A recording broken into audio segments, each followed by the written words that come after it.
Hello, everybody, and welcome to Eat, Sleep, List.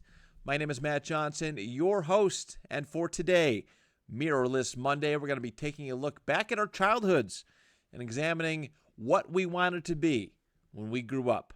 That's right, the Childhood Dream Jobs List. Let's get to work.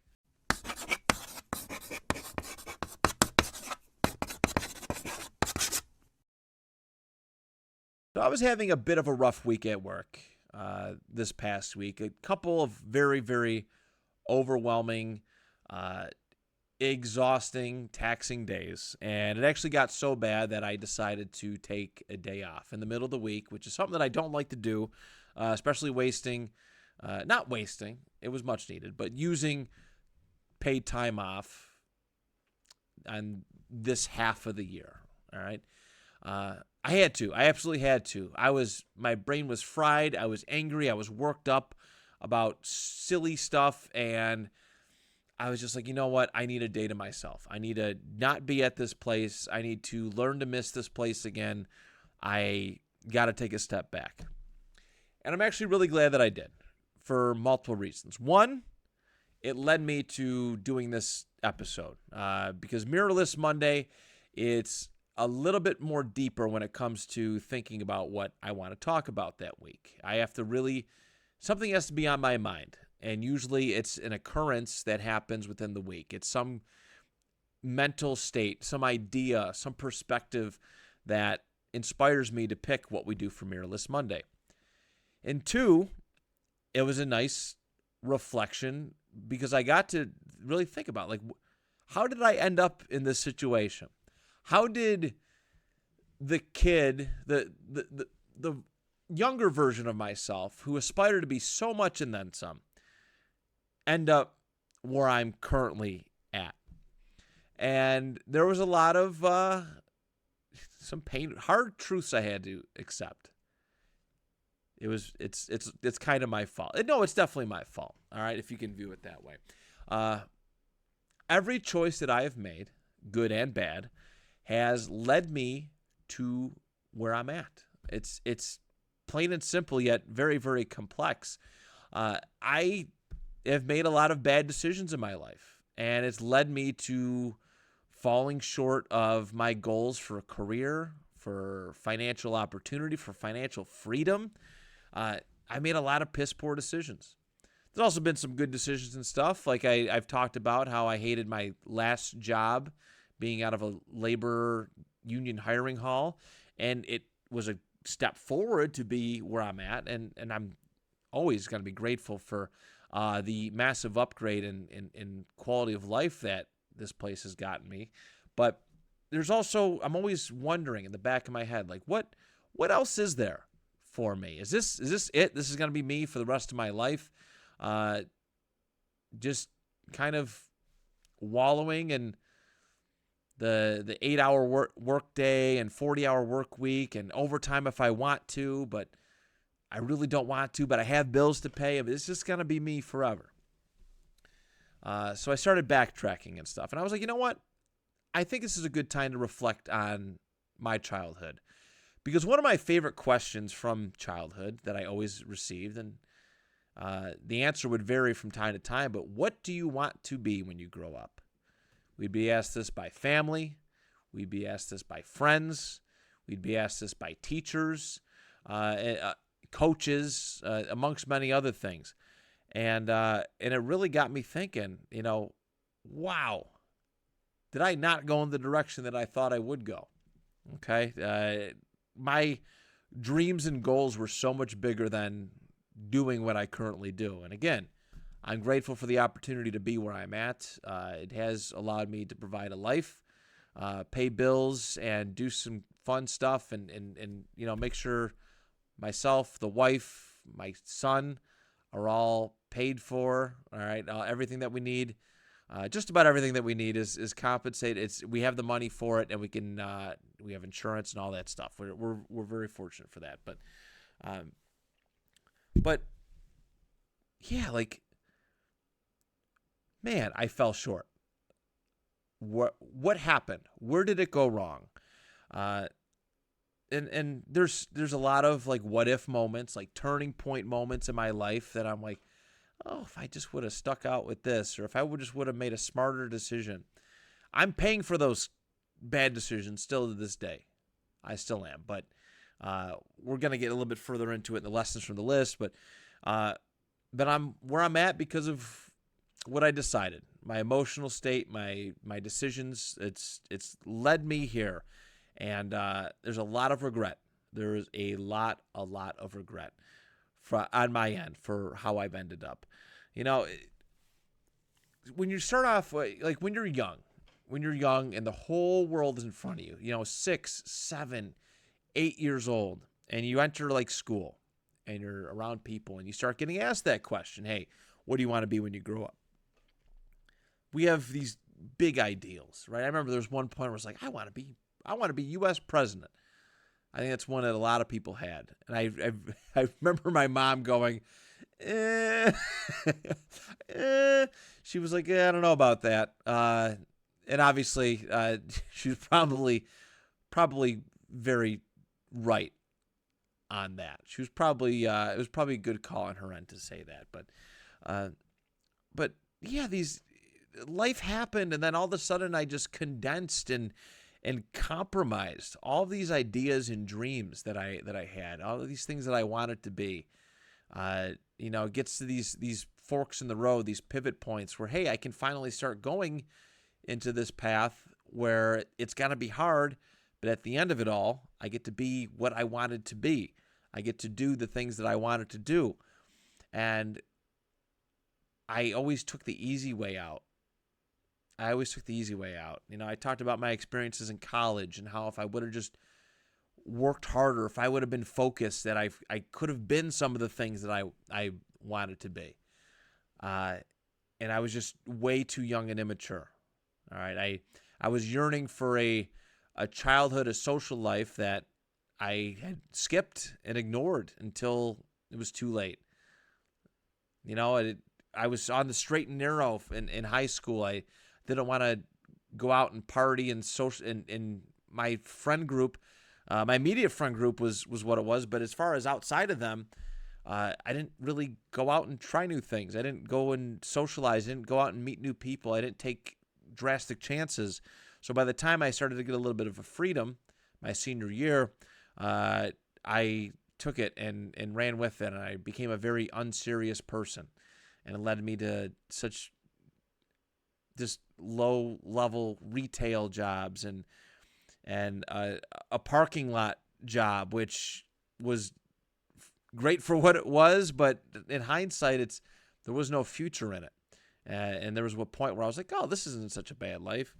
It's wild. Wild reflecting it took. So that's what I wanted to do today. That's what I wanted to do. So a rough week at work caused me to think, like, what did I want to be when I grow up?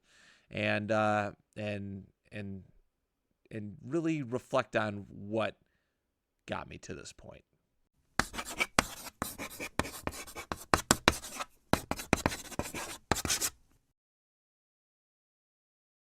All right, so the lessons from the list for this week is actually, it's kind of deep. It can be very deep and very important. But the most important lesson I can really bestow upon you is that it's not too late for the most part. For the most part, it's not too late.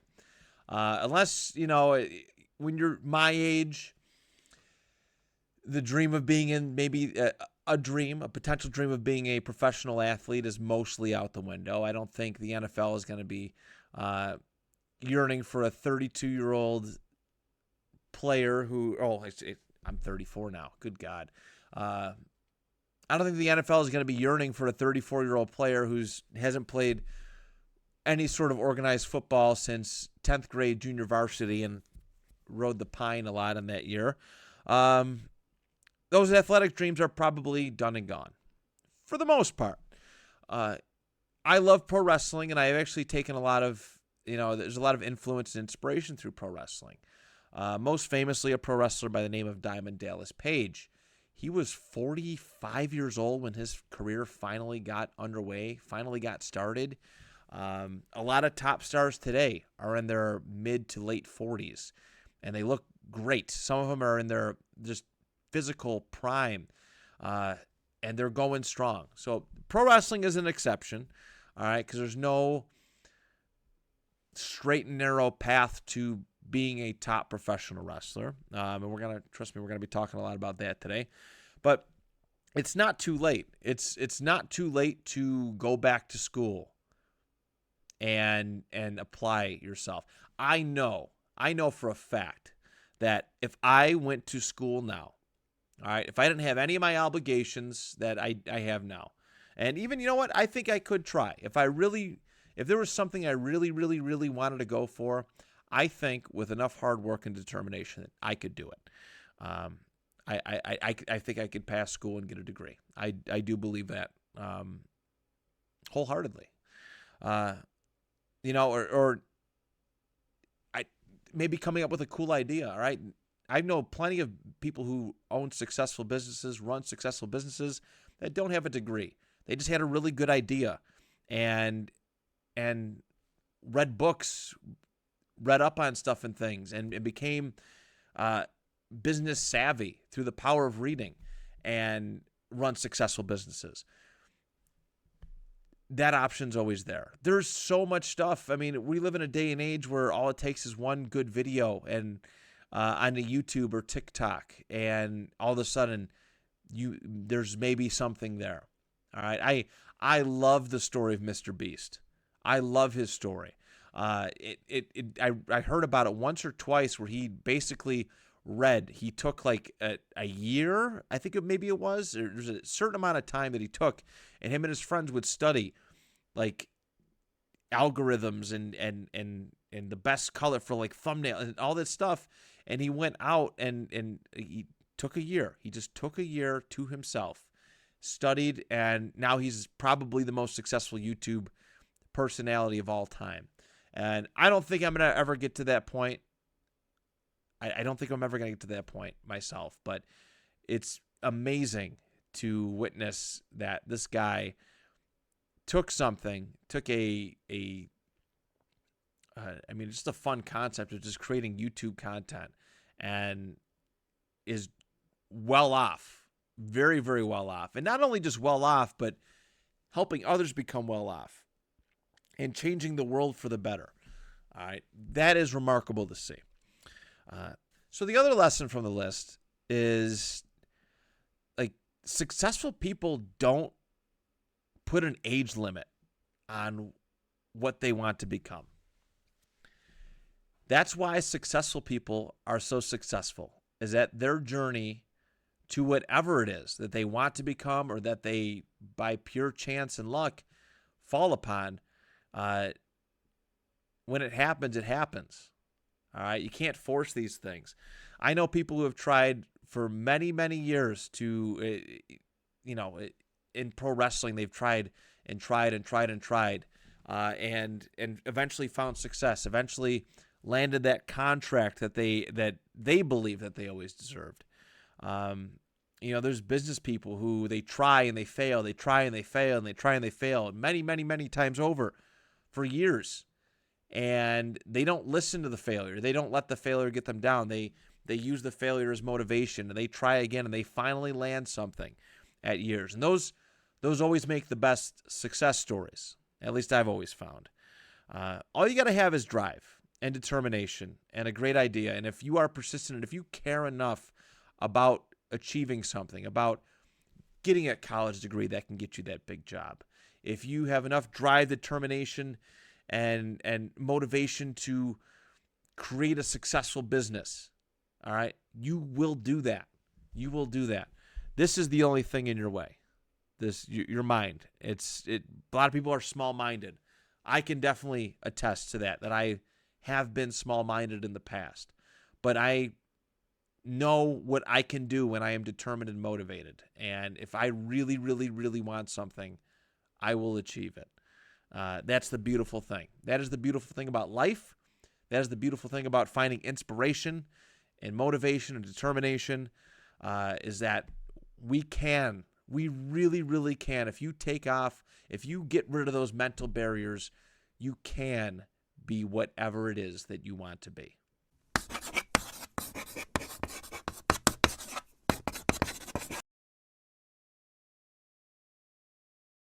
All right. So the point of all this has been leading up to me discussing what my top 10 careers that I wanted. All right. The 10 things that I wanted to be when I grew up.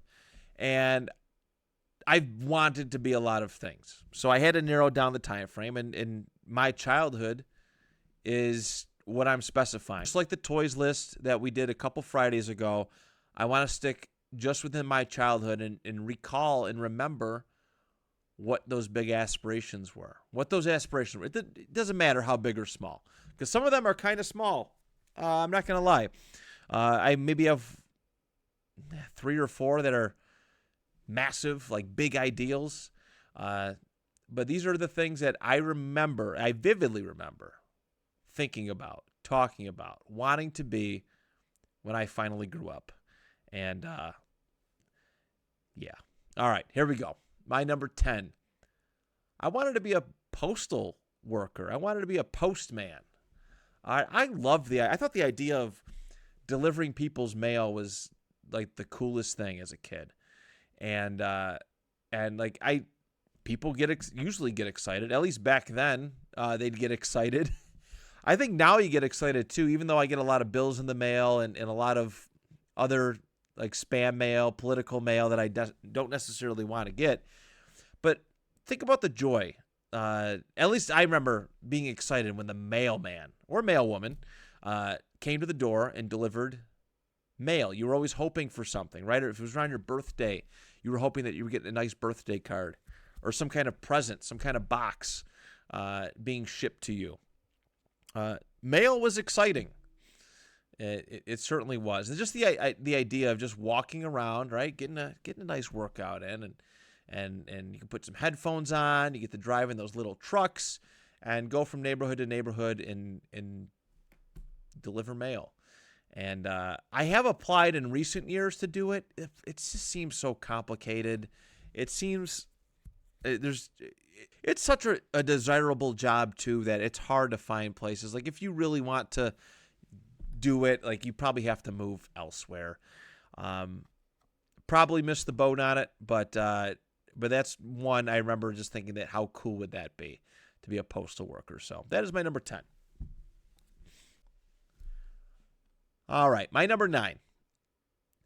It's actually the reason why I'm wearing this shirt for this episode, because it fits in with this, sort of. But one of my favorite video games of all time is Resident Evil. We did a list for it back in March. But I found a bunch of Resident Evil themed button-up shirts on a website, and I bought them all. And this happens to be one of them. This is a Raccoon City police officer shirt. And for those who don't know, Raccoon City is the hub of the first couple of Resident Evil games. And yeah, so I thought I'd buy it. So that's why I'm dressed like a mall cop today. But there was a point in time where I wanted to be a police officer. I thought they was the coolest thing, right? These people that are meant to do good, right? They're believe in the badge and they help out the community, keep people safe. And I still believe in that. I do. You know, there's a lot of great videos of good cops and doing great things for human beings, protecting, saving, encouraging, and just being involved in the community. I used to love watching videos of cops playing basketball with kids or throwing football around, you know, or just anything of that sort. And I'm like, man, how cool would that be? To be one of those people that is a shining example of what a police officer can and should be. Unfortunately now, this isn't an excuse for not being one, but there's an anti-cop sentiment. A lot of the bad officers who have done bad things and are in the force for all of the wrong reasons, their bad actions get amplified, and it's unfortunate. It's unfortunate that there's a generalized stigma against all police officers because a percentage of them should not be in the position that they are in. I know that I would be. I know that I would be one of the good examples. But it's also very scary out there. right now to be a police officer. People are looking for you to breathe the wrong way so they can film you and put you on social media. And granted, if you're doing the right thing, you shouldn't fear that. But things can get twisted very easily. So probably a career that it was best to stay away from. I don't know. I'm not a tough guy either. I'm not. My wife was like, "Why don't you go be like a security guard?" I'm like, "No. I don't want to hurt people or throw them out or have to yell at people. That's just not who I am. It's really not who I am. It's probably for the best that I was not. I'd be softer than baby shit as a police officer. I'd pull people over for speeding, going like 20 miles an hour, and be like, "Oh, it's okay. Just don't do that again," and then just let them go. All right, soft, super soft. It's who I am. So that's my number 9. It was to be a police officer. Number 8, and actually my next 2, I think that if I ever came into some money, I would definitely still pursue these. But my number 8 is to own a video game arcade. I grew up in the dying era of video game arcades in the 90s, and we had Aladdin's Castle in the local mall. We've had, there's a couple other different arcade places, but it was great. The whole idea, come in, pop in quarters, play video games, have a good time, was enticing to me. And I remember being a kid playing at Aladdin's Castle and being like, you know what, it'd be really cool to do that. I have a whole business model in my mind as far as how I would do it, and I think I could pull it off in the year 2025. I really do believe that. I think there's a simple yet effective way to do it, but video games have been such an important part of my life, so why wouldn't I want to immerse myself in that? Why wouldn't I want to make that a business model and try and find a way to make it successful? And there's a lot of good, great, memories I have being around video games. So why not give people a place that they could do that at? So own an arcade. That is my number 8. My number 7, another thing that I've discussed that means a lot to me, is to own a toy store. All right, Toys R Us, KB Toys. Those were my favorite places to go. Kmart had a great toy section back in the day. Those are my favorite places to go and be. And you grew up, you see, like in movies and such. Like I remember Home Alone 2, the toy store owner in New York City, and how much delight it made him to kind of to have that business. And toy stores just make people happy. I like to make people happy. Even at my own mental and physical exhaustion, I like to make people happy. And what would be better than, as someone who loved toys growing up, to own a toy store? All right, didn't have to be a Toys R Us. It could have been a custom-made one, but toy stores, it's a crazy business. It is expensive, especially if you're in the nostalgic collector's toy store business. The pricing is just insane. I've walked in a couple and just walked right out. When I'm seeing figures that, I grew up and they were $6, $7 going for $45, $50 nowadays, I can't justify it. So own a toy store. That's my number 7. My number 6, I didn't pursue this in college, even though I kind of wish I would have, but I wanted to be a U.S. history teacher. That was on my mind many, many times over. I love history through and through, and we did a whole episode on it already. I think I would have made a pretty decent history teacher. It's one of those subjects that a lot of people don't look forward to. A lot of kids didn't look forward to social studies class. They hated it. They despised it. They thought it was the dumbest thing. And depending on who you had as a teacher, yeah, they were probably right. That social studies may have been the worst class that they had in school. All right. Especially, too, when history is not taught accurately in school. All right, it's a little vague. It's very vague at times because there's certain things that they want to hit. And that's, I think, the biggest downfall of history class is everything that I've learned after school changes what I was taught while I was in school. But I think I would have made a pretty good history teacher, whether it was U.S. or world or something like that. I would have had a lot of fun doing that, and I think I would have tried my best to make it fun for students taking my classes. So, history teacher, that's my number 6. My number 5 is sports journalist. And I got to live that dream voluntarily a little bit.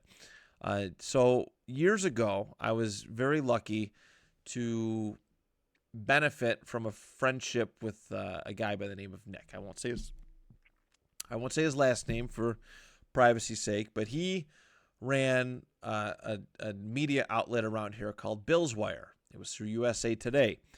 And he had seen I was doing podcasting and such, and he was like, hey, do you want to run our Bill's Wire podcast? I was like, oh, shoot. Okay, let's give it a whirl. And I did, and it was a volunteer job. It was a great foot in the door, great way to mosey on in. I did podcasting. I eventually learned how to write articles, which is a lot of fun. And I wrote some bangers back in the day. Let's say that. It was a lot of fun to do that. But being a sports journalist, even at a young age, when I didn't necessarily love sports, but the idea of writing was on my mind all the time. We actually, in 3rd grade, we did a pseudo Christmas magazine where we had to pick stuff out and write articles and stuff about it. And I was like, this is fun. This is a lot of fun. So I think I would have made a decent sports journalist. I try to, as best as I can, operate with integrity and not demean for clicks or what. Sports journalism right now is just terrible. Anybody can throw together a sports journalism website and post clickbait headlines and get money, ads, all that crap very easily. But as a kid, it was definitely something I aspired to be and something I thought I was maybe close to in adulthood. So that's my number 5.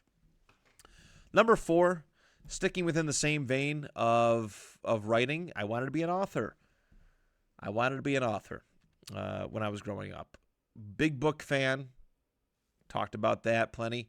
And I used to write stories all the time. I had a notebook full of stories back in the day. I would put myself into various fictional worlds that I loved and adored. One of the big ones, I grew up, at Final Fantasy is one of my favorite video game franchises. So I would actually write stories and put myself in, have my own Final Fantasy-like adventures and put myself in their worlds or take influence from those in those games and put them into our own world.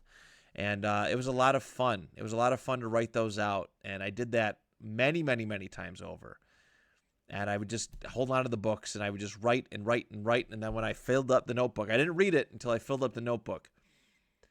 And that was a big passion of mine. So I always felt like I could do stories, novels. I had a decent idea of flow, structure. I think children's books would be a lot of fun to write, because it's one of those ones where if you find a way to hit and be an iconic children's book author, you're immortalized.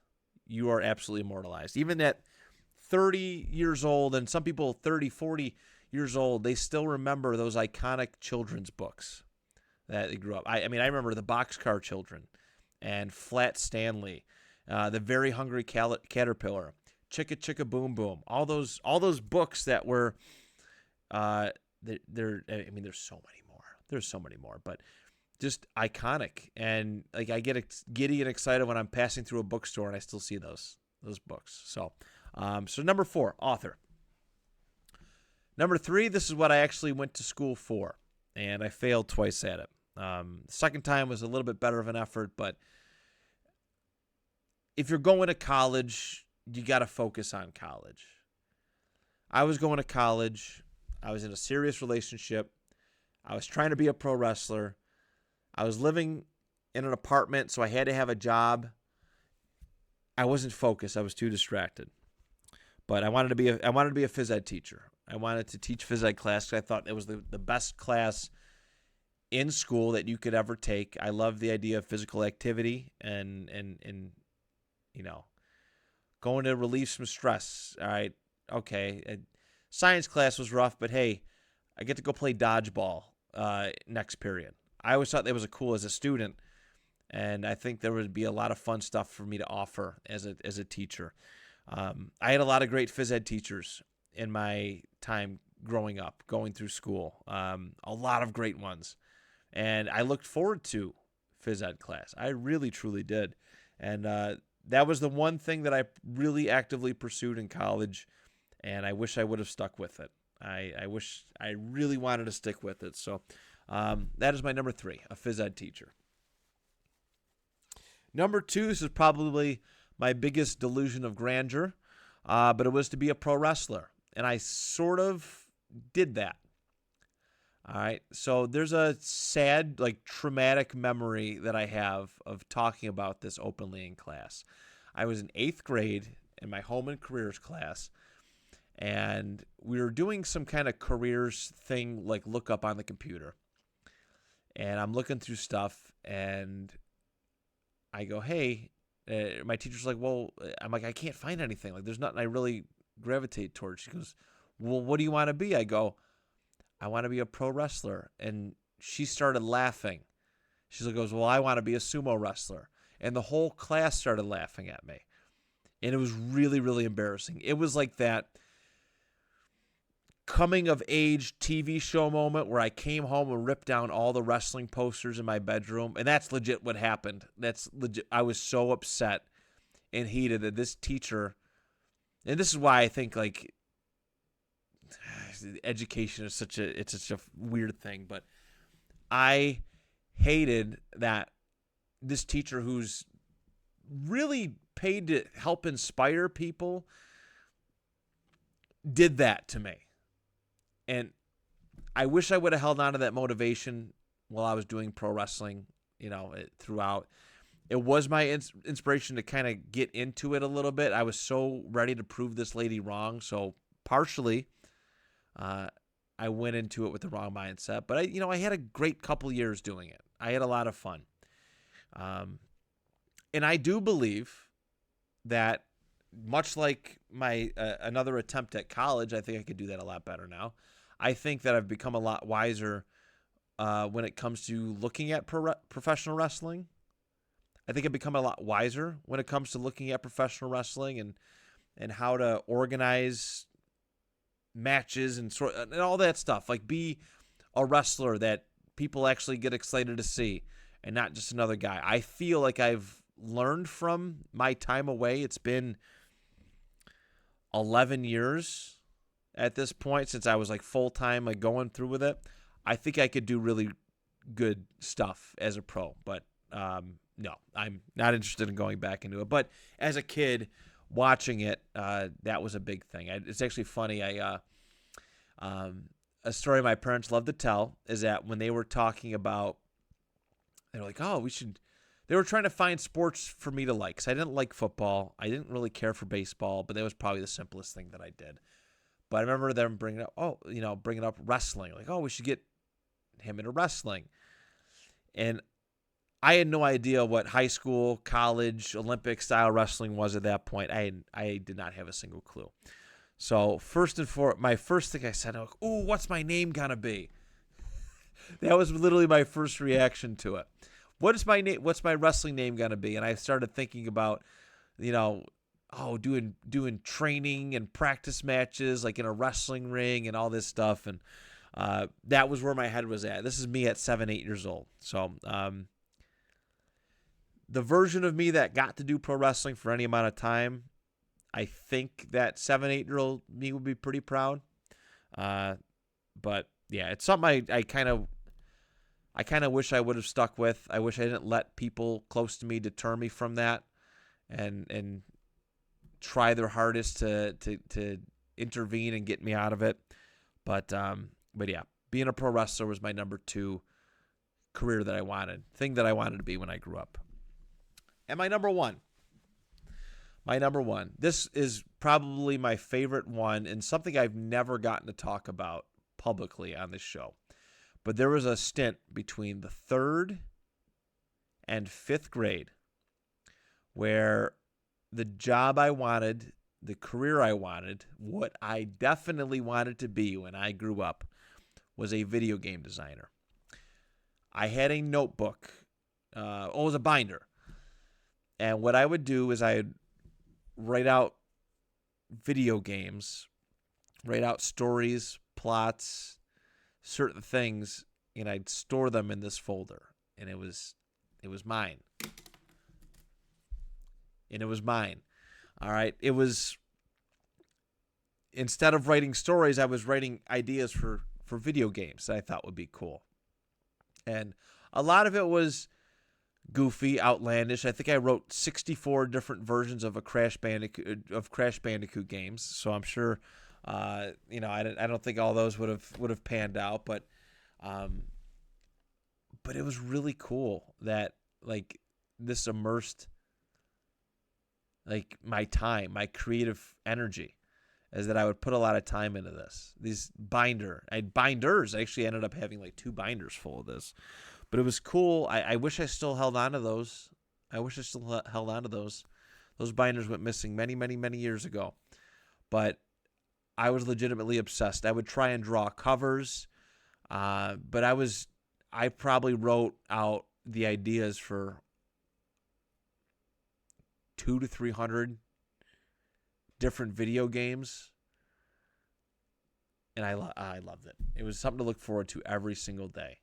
3 years of that, of writing them out. They had this little binder, literally video game ideas. And never pursued it. And I don't know. I don't know how the video game industry works. But for a kid between the ages of 8 to 11, 8 to 12 years old, that was like the dream. That was what I like. I was like, man, I really want to do this. Look at all these ideas I got. I'm showing people. I'd go to family parties and show people, hey, can you read this? Can you read that? Yeah, that was a cool dream. So, but there it is, everybody. That is the list. That is the top 10 things that I wanted to be when I grew up. And boy, oh boy, did I miss just about every single one of these. I tried valiantly for some, but I missed a lot of the other ones. But yeah, that is it. Think about yours. It's not too late. I could do some of these. I could do most of these, to be perfectly honest with you. If I just put some time and dedication into it. We'll see. You never know. But think about yours. If you're not happy with where you're at in life from a career perspective, inspiration to maybe map out a future for you and achieving one of those goals. All right. Thank you so much for being with me today. We'll talk to you on Friday. Till next time, do you even list?